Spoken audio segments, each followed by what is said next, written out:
নমস্কাৰ আজি দশম শ্ৰেণীৰ কাৰ্বন আৰু ইয়াৰ যৌগসমূহ অধ্যায়ৰ হাইড্ৰকাৰ্বনৰ বিষয়ে আলোচনা কৰিম। হাইড্ৰকাৰ্বন বুলি ক'লে হাইড্ৰজেন আৰু কাৰ্বনৰ দ্বাৰা যিবিলাক যৌগ সৃষ্টি হৈছে তাকে হাইড্ৰকাৰ্বন বুলি কোৱা হয়। হাইড্ৰকাৰ্বন প্ৰধানকৈ দুটা ভাগত ভাগ কৰা হৈছে, সংপৃক্ত হাইড্ৰকাৰ্বন আৰু অসংপৃক্ত হাইড্ৰকাৰ্বন। সংপৃক্ত হাইড্ৰকাৰ্বনসমূহ হৈছে একক বান্ধনীযুক্ত হাইড্ৰকাৰ্বন য'ত এটা বান্ধনী থাকে, আৰু অসংপৃক্ত হাইড্ৰকাৰ্বন হৈছে দ্বি আৰু ত্ৰি বান্ধনীযুক্ত য'ত দুটা আৰু তিনিটা বান্ধনী থাকিব পাৰে। সংপৃক্ত হাইড্ৰকাৰ্বনক এটা ভাগত ভাগ কৰা হৈছে যাক কোৱা হয় এলকেন। এলকেনসমূহ একক বান্ধনীযুক্ত, আৰু অসংপৃক্ত হাইড্ৰকাৰ্বনক দুটা ভাগত ভাগ কৰা হৈছে এলকিন আৰু এলকাইন।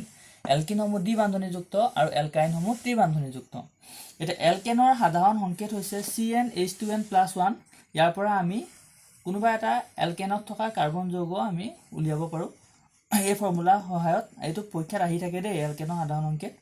আৰু তাৰ উচ্চাৰণটো এলকেনৰ যিমানবিলাক আছে চবৰ উচ্চাৰণৰ লাষ্টত ANE থাকে, এনেকৈ মিথেন, ইথেন, প্ৰপেন, বিউটেন তেনেকৈ থকা যায়। আৰু এলকিনবিলাক দ্বিবান্ধনীযুক্ত, তাত CnH2n তাৰ সাধাৰণ সংকেত, আৰু ইয়াৰ লাষ্টৰ প্ৰনাউন্সিয়েশ্যনটো ENE থাকে, যেনেকৈ মিথিন, ইথিন, প্ৰপিন, বিউটিন তেনেকৈ পঢ়া যায়, মানে পঢ়িব পৰা যায়, হুঁচৰিকালত আহি যায়। আৰু ইয়াত এলকাইনসমূহ ত্ৰিবান্ধনীযুক্ত থাকে য'ত তাৰ সাধাৰণ সংকেত CnH2n-2, আৰু ইয়াৰ লাষ্টত YNE থাকে, যেনেকৈ ইথাইন, প্ৰপাইন, বিউটাইন, পেণ্টাইন তেনেকৈ আমি এইবিলাকক পঢ়িব পাৰোঁ।